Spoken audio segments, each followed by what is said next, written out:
మహాగణాధిపతయే నమః. ఓం గురుభ్యో నమః. ఓం శ్రీమాత్రే నమః. పరమేశ్వర స్వరూపమైనటువంటి జ్యోతిష, వాస్తు మరియు ఇతర అనేకమైనటువంటి శాస్త్రములను మనకు అందించినటువంటి మహర్షులకి నమస్కారం.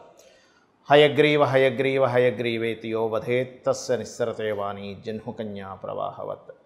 అరుణాం కరుణాతరంగితాక్షీం ధృతపాశాంకుశపుష్పబాణచాపాం అనిమాదిభిరావృతాం మయూకైః అహమిత్యేవ విభావయే భవానీం. శ్రీమాత్రే నమః. ప్రేక్షకులకి ఆ లలితాంబిక అమ్మవారి యొక్క అనుగ్రహం పరిపూర్ణంగా కలగాలని మనస్ఫూర్తిగా కోరుకుంటూ, మనం ఈరోజు చెప్పుకోబోయే టాపిక్ ఏమిటి అంటే, మనకున్నటువంటి ప్రాబ్లం ఏమిటి, ఆ ప్రాబ్లం ఏ ప్లానెట్ వల్ల వస్తుంది. అంటే ఈ ప్లానెట్స్ అన్ని రావడం అంటే ఏమిటంటే, అదేదో ఆ ప్లానెట్ మన మీద పగబెట్టి రావడం కాదు. మనం పూర్వజన్మలో చేసుకున్న కర్మ ఆధారంగా రవి నుంచి కేతువు వరకు ఉండే గ్రహాల రూపంలో మనకు ఆ కర్మ ఒక భగవంతుడు తయారు చేసిన ఒక సాఫ్ట్వేర్ లాగా మనకు కనెక్ట్ అవుతూ ఉంటుంది. దాన్ని మనము ఏమి చేస్తే ఆ కర్మ నుంచి బయటపడగలుగుతాం. అది కొన్నిసార్లు గ్రహ ఆరాధన ద్వారా, కొన్నిసార్లు దేవత మంత్రం ద్వారా, మరి కొన్నిసార్లు మనం చేసే యాక్టివిటీస్ ద్వారా కూడా ఉంటుంది. ఇది ఎలా చేయాలి ఏమిటనేటువంటిది మనం ఒక్కొక్క గ్రహపరంగా, ఒక్కొక్క ప్రాబ్లం పరంగా మనం చెప్పుకుందాం. కొంతమందికి కుజుడు క్షీణంగా ఉంటాడు, కుజస్థితి బాగోదు. మరి కుజస్థితి బాగోనప్పుడు జరిగే ఫలితాలు ఏమిటి అంటే, ఏదైనా ఒక ల్యాండ్ కొన్నారు, గొడవ, ఇబ్బంది, అన్నదమ్ముల మధ్యన గొడవ, లేకపోతే ఒక ల్యాండ్ కొంటే అక్కడ కబ్జా చేసుకుని ఏదో గొడవ, డాక్యుమెంట్స్ సరిగ్గా, ఇట్లాంటివన్నీ జరుగుతూ ఉంటాయి. లేదు మాటి మాటికి యాక్సిడెంట్స్ అవుతూ ఉంటాయి. అదేంటి, కేవలం కుజుడు వల్ల కాదు, కుజరాహుల కలయిక 4-8 కాంబినేషన్స్ వల్ల. 12 కూడా వస్తే ఆ హాస్పిటలైజేషన్ కూడా అవుతాడు మనిషి. అలా ఈ కాంబినేషన్స్ ఎప్పుడైనా మనకి కుజుడు పాడైనట్టుగా వచ్చిందనుకోండి, మీ జన్మజాతకం చూసుకున్నారు, వెంటనే మీ పేరు మీద ల్యాండ్స్ కొనడం కాకుండా మీ జీవిత భాగస్వామి పేరు మీదో, మీ పిల్లల పేర్ల మీదో అలా కొనాలి. మీ పేరు మీద కొనరాదు. ఇది రూల్, బేసిక్. మరి కుజుడు యొక్క బలం బాగా నెగిటివ్గా ఉందంటే నేనేం చేయాలి? మనిషి చేసే యాక్టివిటీస్లో కూడా మార్పులు ఉంటాయండి. రెడ్ కలరు, సిమెంట్ కలర్ ఎక్కువగా వేసుకోకండి, ఎక్కువగా యాక్సిడెంట్స్ అవుతున్నాయంటే. అలాగే మీరు ఈ యొక్క నవగ్రహాల్లో కుజ, శని, రాహు గ్రహాల దగ్గర దీపారాధన చేస్తూ ఉండండి. సుబ్రహ్మణ్యేశ్వర స్వామి ఆరాధనతో పాటు విష్ణు ఆరాధన ఎక్కువగా చేయండి. మీ యాక్టివిటీస్లో ఎప్పుడు పజిల్స్ని క్లియర్ చేసే యాక్టివిటీస్ చేస్తూ ఉండండి. అంటే ఏమిటి, మనకు పేపర్స్ మీద వస్తుంటుంది, అంటే తెలివితేటలను ఉపయోగించేటువంటిది, జనరల్ నాలెడ్జ్ పెంచుకునేటువంటివి, వీటిని పెంచుకుంటుండాలి. లెక్కలు కట్టడం, పెన్ను పేపర్ లేకుండానే లెక్క కట్టడం, ఇవన్నీ ఏంటి, మెర్క్యూరీ ఎనర్జీని పెరుగుతుంది. ఇక్కడ ఏంటంటే చిన్న ఎగ్జాంపుల్ చెప్తాను. మనకు బాగా చలి ఉంది, మనం ఏం చేస్తాం, వెచ్చటి మంట పెట్టుకుని అక్కడ కూర్చుంటే చలిపోతుంది. బాగా వేడి ఉంది, ఏసీలోకి వెళ్ళి కూర్చుంటే వెళ్ళిపోతుంది. అంటే ఏమిటి, ఈ ఎనర్జీని బ్రేక్ చేసే ఇంకొక ఎనర్జీ మీకు దగ్గర అయినప్పుడు ఈ ఎనర్జీ మిమ్మల్ని ఏం చేయదు. అలాగే ఈ కుజుడి యొక్క ఎనర్జీ గొడవల్ని, వీటిని ఇస్తూ ఉంటుంది. గొడవ రావడానికి కారణం ఏంటి, మీ ఆలోచన ఒక తీవ్ర స్థాయికి వెళ్ళిపోతుంది, మైండ్ ఆలోచించదు, గొడవకి వెళ్ళిపోతాం. మైండ్ కనుక ఆలోచించడం మొదలు పెడితే గొడవ రాదు.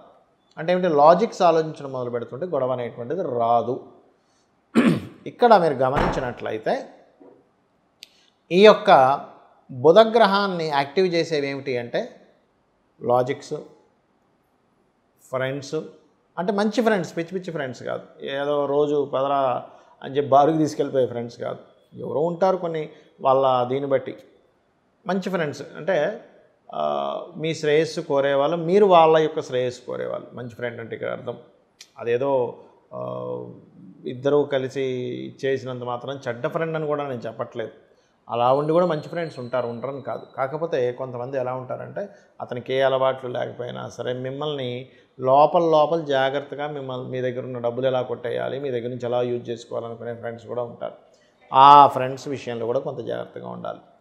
అలాగే మరొకటి ఏంటంటే, ఇక్కడ ఈ బుధగ్రహ అనుగ్రహానికి, అంటే కుజగ్రహ నెగటివ్ ఎనర్జీ తగ్గడానికి బుధగ్రహ అనుగ్రహం పెరగాలి అంటే ఏం చేయాలి అంటే, విష్ణు సహస్రనామాల్ని, ఓం నమో నారాయణాయ, స్థితికారకుడు కదండి, ఆ స్థితికారకుడి యొక్క ఎనర్జీ పెరిగిందా, ఇక్కడ కుజుడు సంబంధించిన ఎనర్జీ, నెగటివ్ ఎనర్జీ తగ్గిపోతుంది, పాజిటివ్ ఎనర్జీ పెరుగుతుంది.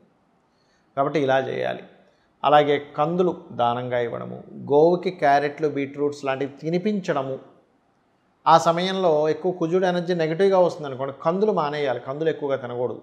చాలా తక్కువ మోతాదులో తీసుకుంటూ ఉండాలి కందులు. ఇవి గనక చేసినట్లయితే ఖచ్చితంగా మీకు ఈ కొజ్జుడు ఎనర్జీ వల్ల వచ్చే గొడవలు కానివ్వండి, యాక్సిడెంట్స్ కానివ్వండి, ఆకస్మికంగా జరిగే సంఘటనలు కానివ్వండి, ఇవన్నీ కూడా తగ్గుతాయి మీకు. ఇప్పటివరకు మనం చెప్పుకున్నది ఏదైతే ఉందో దీంతో పాటు చాలామందికి ఇక్కడ ఏమవుతుందంటే ఇంకొన్ని సందేహాలు ఉంటాయి. ఏమండి, నాకు పలానా మహాదశ నడిచేటప్పుడు ఇది పాటించవచ్చా, ఏలినాడ్స్ నిలిచేటప్పుడు ఏదైనా మార్పు ఉంటుందా, ఇవన్నీ కాదు నాకు కాలసర్ప దోషం ఉంది మరి ఇది చేసుకుంటే అదేమైనా క్లియర్ అవుతుందా అనేటువంటివి ఉంటాయి. ఇక్కడ మొట్టమొదటిగా మీరు అర్థం చేసుకోవాల్సింది ఏమిటంటే మహాదశ మారుతుంది అనగానే మీరు ఒకటే గుర్తుపెట్టుకోండి, మహాదశ ఎప్పుడు మారుతున్నా దానికి ఒక 10 రోజుల ముందు మీరు ఆ గ్రహ సంబంధించినటువంటి జపం చేయించేసుకోవడమో లేకపోతే ఆ గ్రహ సంబంధించినటువంటి దానం ఇవ్వడమో ఖచ్చితంగా చేయాలి. జపం చేయించుకుంటే చాలా మంచిది. అది దాని పొజిషన్ ఎలా ఉన్నా సరే బాగున్నాడు మరింత మంచి ఫలితం ఇస్తుంది జపం చేయించుకుంటే. అలా కాదండి ఆ గ్రహం కొంత నీచ స్థానంలోనో పాపకత్తిలోనో ఉంది, అప్పుడు ఏమవుతుందంటే మీకు వచ్చే దోషము తగ్గుతుంది. ఇది గుర్తుపెట్టుకోండి, పాయింట్ నెంబర్ 1. ఇక రెండవది ఏంటంటే ఇక్కడ చాలామంది భయపడుతుంది ఏమిటంటే ఏలినాడు శని ఉంది కదండి, అయ్యో నా మహాదశ నేను చేసే యాక్టివిటీస్ ఇవన్నీ కూడా దీనికి కనెక్ట్ అవుతాయా?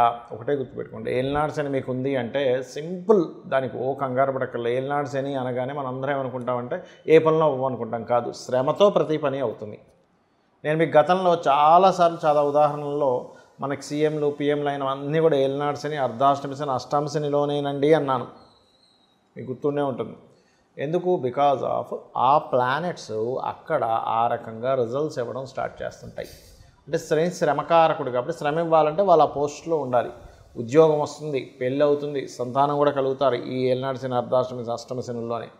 మరి దీని యొక్క ప్రభావం తగ్గించాలంటే సింపుల్గా ఏం లేదు, ముసలి వాళ్ళు అదే నేను అనేది ఏంటంటే వృద్ధులు కానివ్వండి, చిన్నపిల్లలు కానివ్వండి, స్త్రీలు కానివ్వండి మధ్యాహ్నం పూట పడుకోవచ్చు. కానీ ఈ ఏలినాడు శని, అష్టమి శని, అర్ధాష్టమి శని నడిచేటప్పుడు మధ్యాహ్నం పూట నిద్రపోకండి. వేరే వాళ్ళు ఎక్కువ శ్రమించండి, ఎక్సర్సైజ్ చేయండి, జిమ్ములకు వెళ్ళండి, వాకింగ్ చేయండి, రన్నింగ్ చేయండి. మీ యొక్క వయసుని బట్టి మీరు ఏం చేయగలరు, శ్రమ ఎక్కువగా చేయండి. అప్పుడు శ్రమ ఎప్పుడైతే మనంతట మనగా శ్రమ పడతామో శని ప్రభావం పూర్తిగా తగ్గి పాజిటివ్ ఫలితాలు ఇస్తుంది.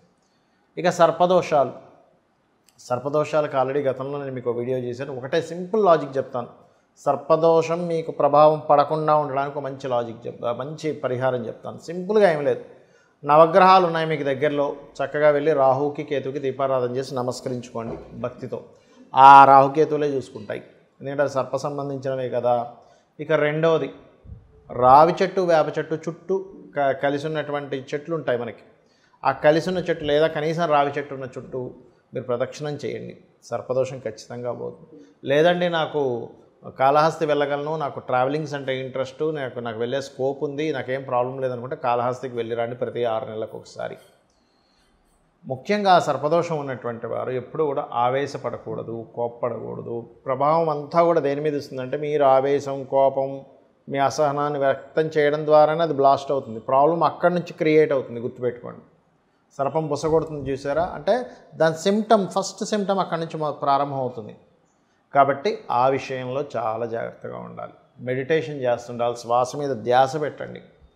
కుండల్ని యోగం అనేటువంటిది మీకు స్లోగా ఎప్పుడైతే మీకు ఇంప్రూవ్ అవుతూ ఉంటుందో ఆటోమేటిక్గా మీకు ఈ దోషాలు, ఈ ఇబ్బందులు అనేవి రాకుండా ఉంటాయి. అయితే ఇవన్నీ ఒక ఎత్తు అయితే అమ్మవారిని నమ్ముకోవడము, ఆ లలితాంబిక అమ్మవారిని, అమ్మ నాకు ఇవేమీ తెలియవు, జాతకము, జ్యోతిష్యము, నక్షత్రము, దోషాలు, యోగాలు ఏమీ నాకు తెలియవు, వాస్తు దోషం ఉందా నాకేం తెలియదు, నేను నిన్ను నమ్ముకున్నా, నీ పాదాలను ఆశ్రయించాను, నేను ధర్మంగా ఉంటున్నాను, నా పని నేను చేసుకుంటూ వెళ్తుంటాను, నిన్ను నమ్ముకొని ప్రతిదీ నీకు సమర్పించుకుంటూ వెళ్తుంటా. ఏ పని వచ్చినా సరే చెప్పుకోండి అమ్మవారికి, రూపాయి వచ్చింది అమ్మ నీ దయవల్ల వచ్చింది, ఒక కష్టం వచ్చింది అమ్మ ఈ కష్టం కూడా నా బాగు కోసమే నువ్వు ఇచ్చేవేమో, నేను స్ట్రాంగ్ అవ్వడం కోసం ఇచ్చేవేమో నేను భావిస్తున్నాను, నీకు నమస్కారం అనుకుంటూ వెళ్ళండి. అమ్మ ఖచ్చితంగా, అమ్మ సొంత అమ్మ ఎలా అయితే తన ఒళ్ళో పెట్టుకుని జాగ్రత్తగా పిల్లవాడిని కాపాడుకుంటుందో అంతే ఇదిగా అమ్మవారు కూడా మనల్ని కాపాడుతుంది. రోజు ఉదయం నిద్ర లేచిన వెంటనే కూడా కాస్త భగవత్ నామస్మరణతో నిద్రలేవండి. ఓం నమో నారాయణ అనుకోవచ్చు, అమ్మవారిని అనుకోవచ్చు, స్కందుడిని కానీ గణపతిని కానీ తలుచుకుంటే నిద్రపోయేటప్పుడు మీరు నమశివాయ మంత్రంతో నిద్రపోండి. అన్ని విధాలా మీకు బాగుండడం జరుగుతుంది. శ్రీమాత్రే నమః.